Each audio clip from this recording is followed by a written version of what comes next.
আবার আজকেও দুজনে মিলে চলে গেলাম বাজারে। তোমরা আবার দুজনে মিলে ভেবো না যে আমি আর আমার বর গেছি। আসলে আমি আর দিদিভাই গেছিলাম। এই সত্যি এখন বাজারে গেলে এই শীতের দিনে এত সুন্দর সুন্দর ফুলের গাছগুলো দেখে না মন সত্যিই ভরে যায়। মনে হয় শুধু ফুলের গাছই কিনি। তারপর এইদিকে দেখো চারিদিকে এখন সুন্দর সুন্দর অনেকগুলো ফুলের গাছ বসেছে, 3-4টে দোকান বসেছে এই সাইডটাতে। তারপর আমরা এখন যাব হচ্ছে কোথায় বলো তো? তোমরা হয়তো অনেকেই দিদিভাইয়ের ভিডিওতে দেখছো যে আমরা ঘুরতে যাচ্ছি। হ্যাঁ সত্যিই তাই দিদিভাই, সত্যিই তাই, ঘুরতেই যাচ্ছি আমরা।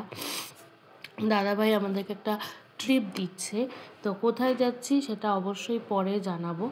আর অবশ্যই মেয়ের পরীক্ষা দেওয়ার পরেই সেই ডেটটা চলেই আসছে ধরতে গেলে, কারণ পরীক্ষাও কিন্তু শেষের পথেই। তারপর এইদিকে এখন যেই ট্রেন্ডিং টুপি চলছে সেই ট্রেন্ডিং টুপি শ্রেয়ার জন্য নিবে, ওর জন্য দেখা হচ্ছে।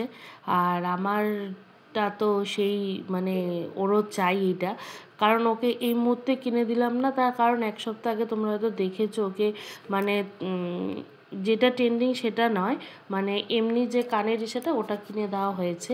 তো সেই জন্য ওকে বলেছি তোকে আমি যাবো যে ঘুরতে ওখান থেকে কিনে দেবো। তো সেজন্য চুপচাপ আছে, কিছু বলেনি।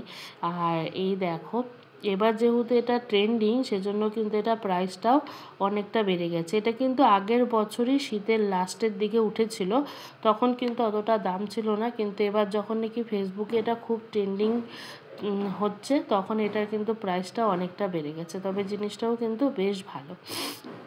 তো এইদিকে আমাদের কিছু ছিল কেনাকাটা। তারপরে গেলাম হচ্ছে জুতার দোকানে। আসলে কালকে দাদাভাই একটা জুতা নিয়ে গেছিলো আমার আর দিদিভাইয়েরটা ঠিকই আছে, তবে আমারটা ছোট হয়েছিল সেজন্য জুতাটা এক্সচেঞ্জ করে নিলাম আর কি। আগেরটা পাল্টে এই যে সেটা নিলাম। আর এগুলো মোটামুটি সব কিছুর সাথে পরাও যায়, জিন্স বলো যেটাই বলো সব কিছুর সাথে এই জুতোগুলো পরা যায়, সেজন্য কিন্তু এই জুতোগুলোই নিলাম। তারপরে অনেক জায়গাতে গেছিলাম সত্যি। তারপরে গিয়েছিলাম শপিং মলে এই শাড়িটা না আমার ভীষণ পছন্দ হয়েছিল, কিন্তু যেহেতু পকেটে কিছু ছিল না সেজন্য শাড়িটা নেওয়া হয়নি। শাড়ির কালারটা আমার ভীষণ ভালো লাগছিল, সামনের থেকে আরও বেশি ভালো লাগছিল। আর তারপরে এইদিকে দেখো মানে কাজ না থাকলে যা হয় আর কি, এই যে বাচ্চাদের মানে অন্নপ্রাশনে পরানোর জন্য বা বার্থডেতে পরানোর জন্য সত্যিই ভীষণ সুন্দর জিনিসটা, ড্রেসটা। তারপরে আর কি, সংসার মানেই তো মেয়েদের সংসারের জিনিস দেখা। এই যে 99 করে তাওয়া কড়াইগুলো দিচ্ছিলো ভীষণ সুন্দর। তো আজকের এই ছোট্ট ভিডিওটি এই পর্যন্তই।